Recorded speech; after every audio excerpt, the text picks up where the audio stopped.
Welcome to our YouTube channel VU learning zone. अभी तक आपने हमारा चैनल सब्सक्राइब नहीं किया तो चैनल को सब्सक्राइब कर दें ताकि नए आने वाली वीडियोस लेक्चर्स आपको इजीली मिल सके। आज हम साइकोलॉजी 101 के लेसन नंबर 27 को डिस्कस करेंगे। इसका टॉपिक क्या है? इमोशंस। इमोशंस लातीन वर्ड इमूवर से अख्ज़ हुआ है। इसके मीनिंग क्या है? खुद को प्रोड्यूस करना, झंझोड़ना या रद्द अमल ज़ाहिर करना। हमारी जो फीलिंग्स होती हैं यानी खुशी की फीलिंग्स हो गई, डर, खौफ, परेशान होना, ये सारी फीलिंग्स जो हैं वो क्या कहलाते हैं? इमोशंस कहलाते हैं। इसकी एग्जांपल क्या है? साइकोलॉजिकल अरोजल एक्सप्रेशन और जो हमारी फीलिंग्स हैं उनको अपने बिहेवियर के ज़रिए, अपने इमोशंस को अपने बिहेवियर के ज़रिए शो करवाना। साइकोलॉजिकली जब हम कुछ डिस्टर्ब होते हैं या हम इमोशनल होते हैं तो हमारी जो हार्ट रेट है वो तेज़ हो जाती है और हमारा जो प्लस रेट है वो भी तेज़ हो जाता है और हमारा बॉडी टेम्परेचर तेज़ हो जाता है। उसके साथ हम किसी काम को बहुत ज़्यादा अपने सर पे सवार कर लेते हैं। तमाम जो इंसान हैं यानी तमाम जो ह्यूमन बीइंग्स हैं उनके पास अपनी फीलिंग्स को, अपने इमोशंस को शो करवाने की रेंज होती है। यानी अगर वो हैप्पी हैं तो वो अपनी हैप्पीनेस को कैसे शो करवाएंगे, वो सैड हैं तो अपनी सैडनेस को कैसे शो करवाएंगे। अब जो इमोशंस हैं ये जो फीलिंग्स हैं ये हमारी हाईली पर्सनल फीलिंग्स हैं, ठीक है। यानी हर इंसान जानता है कि उसने अपने इमोशंस को कैसे शो करवाना है। उसकी बॉडी जानती है कि मैंने हैप्पीनेस की फीलिंग्स को कैसे शो करवाना है, सैडनेस की फीलिंग्स को कैसे शो करवाना है, अगर एंगर है, गुस्से में है तो गुस्से वाली फीलिंग्स को कैसे शो करवाना है। आगे हमारे पास कंपोनेंट्स है इमोशनल एक्सपीरियंस के। कौन कौन से? साइकोलॉजिकल, बिहेवियरल और कॉग्निटिव। साइकोलॉजिकल ये फिज़िकल कंपोनेंट्स होते हैं और यानी ये ऐसे कंपोनेंट्स होते हैं जो हमारी फीलिंग्स को हमारी बॉडी के ज़रिए शो करवाते हैं। यानी अगर आप हैप्पीनेस की फीलिंग को शो करवाना चाहते हैं तो आपकी बॉडी इसको कैसे शो करवाएगी। आप खुद से पावरफुल फीलिंग्स में है तो आपकी बॉडी इसको कैसे शो करवाएगी, आपके इमोशंस को कैसे शो करवाएगी। आगे बिहेवियरल कंपोनेंट्स कौन से होते हैं? ऐसे कंपोनेंट्स जो साइकोलॉजिकली हमारी बॉडी में पैदा हो गए हैं, ऐसे इमोशंस जो साइकोलॉजिकली हमारी बॉडी में पैदा हो गए हैं। अब हम इसको फेस के ज़रिए एक्सप्रेस करेंगे, ठीक है। यानी अगर आप किसी से इरिटेट हो रहे हैं तो आप अपने फेस के ज़रिए उसको शो करवाएंगे कि मैं तुमसे इरिटेट हो रहा हूँ। या अगर आप खुश हैं तो अपने फेस के ज़रिए आप शो करवाएंगे कि मैं खुश हूँ। या आपको कोई चीज़ पसंद नहीं आई तो आप अपने फेस के ज़रिए, यानी फेस के जो एक्सप्रेशन होते हैं उनको हम क्या कहते हैं? Behavioural components. आगे हमारे पास है कॉग्निटिव कंपोनेंट्स। जो हमारे इंटरनल कंपोनेंट्स होते हैं उनको हम कॉग्निटिव कंपोनेंट्स कहते हैं। यानी जो हमारे अंदर पैदा होते हैं, डर, खौफ। फॉर एग्ज़ाम्पल अगर आप कोई हॉरर मूवी देख रहे हैं तो आपके अंदर एक डर, खौफ पैदा हो जाता है। आप अकेले हैं, आपके पास और कोई नहीं है, तो साथ में अगर कोई पीछे से आवाज़ आई है, कोई चीज़ करी है तो आपके अंदर एक अजीब सा खौफ, डर पैदा होना शुरू हो जाता है। तो ऐसी फीलिंग्स जो हमारे अंदर होती हैं, हमारे अंदर पैदा होती हैं, उनको हम कॉग्निटिव कंपोनेंट्स, कॉग्निटिव फीलिंग्स कहते हैं। अब ये जो डोगल था इसने इमोशंस को 3 टाइप्स में डिवाइड किया था। कौन कौन सी टाइप्स हैं? प्राइमरी, सेकेंडरी और ड्राइव्ड।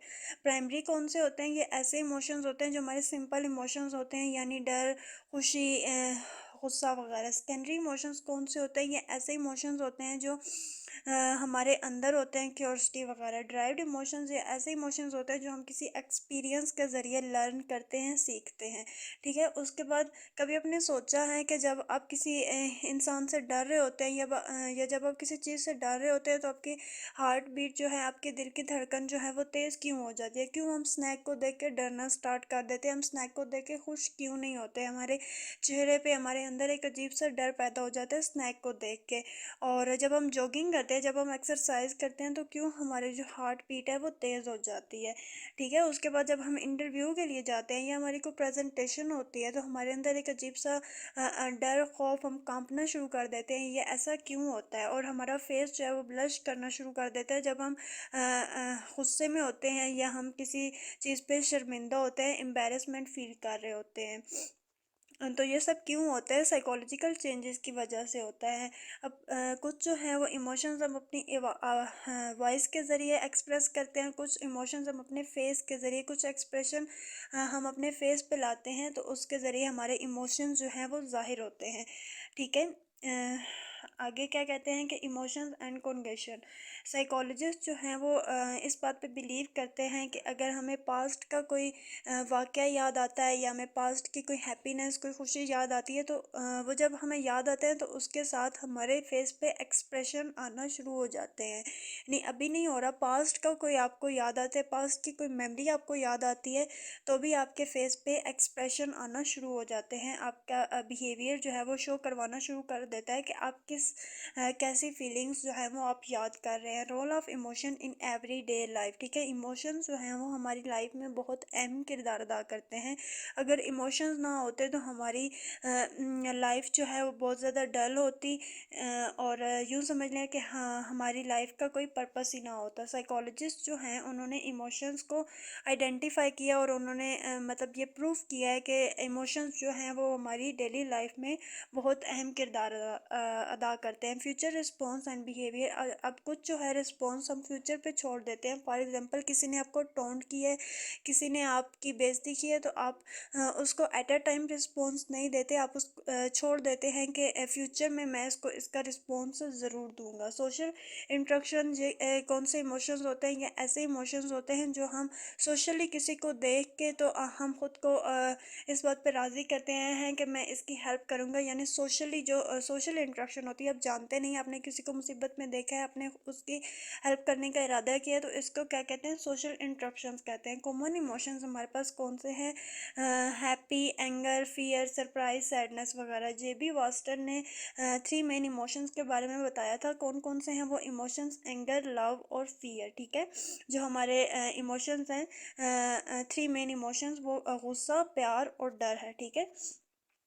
आगे साइकोलॉजिकल कंपोनेंट्स ऑफ इमोशन, ठीक है। साइकोलॉजिकल कंपोनेंट्स कौन कौन से हमारे पास? Heart rate, pulse rate, respiration, blood pressure, ये सारे जो हैं वो हमारे साइकोलॉजिकल कंपोनेंट्स हैं इमोशंस के।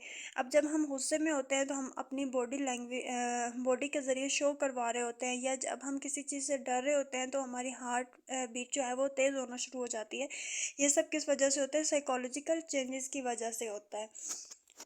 आगे हम नर्वस सिस्टम का रोल देखेंगे इमोशंस के अंदर, कि नर्वस सिस्टम अपना क्या रोल प्ले करता है इमोशंस के अंदर। जो हमारे सारे इमोशंस हैं वो कौन कंट्रोल करता है? ऑटोनोमिक नर्वस सिस्टम कंट्रोल करता है। ऑटोनोमिक नर्वस सिस्टम के हम पार्ट देख लेते हैं कि ऑटोनोमिक नर्वस सिस्टम के पार्ट कौन से हैं। इसके 2 पार्ट हैं, सिंपैथेटिक नर्वस सिस्टम और parasympathetic nervous system. Autonomic nervous system basically खुद क्या है?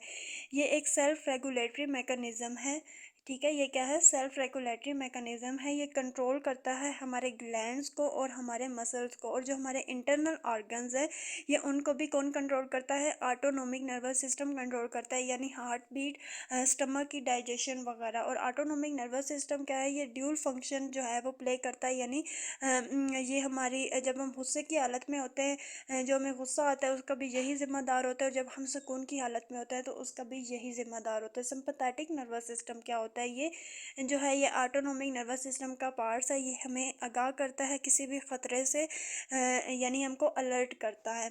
और उसके बाद क्या है? Parasympathetic nervous system. Parasympathetic nervous system यानी हमदर्राना होता है, हमदर्दी करता है। जब हमारा ब्लड प्रेशर लो होता है तो ये उसको कम करने की कोशिश करता है। हमारी शुगर लो होती है तो ये उसको भी कम करने की कोशिश करता है। Areas for emotion in the brain, ठीक है। ऑटोनोमिक नर्वस सिस्टम जो है उसका सेंटर है इमोशंस के अंदर। कहाँ पे? पैरासिम्पैथेटिक नर्वस सिस्टम के अंदर। कॉर्टिकल और सब कॉर्टिकल स्ट्रक्चर जो है, इनकी जो स्ट्रक्चर है वो इन्वॉल्व होती है इमोशंस के अंदर। सेरिब्रल कॉर्टेक्स जो है वो हमारे प्रेजेंट और पास्ट के जो इमोशनल एक्सपीरियंस होते हैं उनको ये कंट्रोल करता है, ठीक है। आगे सब कॉर्टिकल रीजन जो हैं, यानी कुछ हार्मोन्स जो हैं वो हमारे इमोशंस को बचाते हैं। यानी अगर आप बहुत ज़्यादा टेंस हैं, आप किसी खौफ में हैं, आप किसी परेशानी में हैं, तो ये पहले हार्मोन्स को जनरेट करते हैं, फिर उनको कंट्रोल करते हैं। फिर उनको क्या करते हैं? कंट्रोल करते हैं। यानी अगर आप किसी कंपनी में काम करते हैं, आप ऑफिस जा रहे हैं लेकिन आप लेट हो रहे हैं, तो आप पहले आपके अंदर जो डर पैदा करेंगे, उसके बाद फिर हार्मोन्स जो हैं वो उस डर को कंट्रोल करेंगे और आपको हौसला देंगे कि तुम्हें इस सिचुएशन में क्या करना चाहिए। उसके बाद बहुत से हार्मोन्स जो है वो हमारे अंदर पॉजिटिविटी पैदा करते हैं, हमको मोटिवेट करते हैं और यानी हमें मोटिवेट करते हैं कि इस सिचुएशन में तुम्हें क्या करना चाहिए और इस सिचुएशन में तुम्हें क्या करना चाहिए, हमारे अंदर पॉजिटिविटी पैदा करते हैं।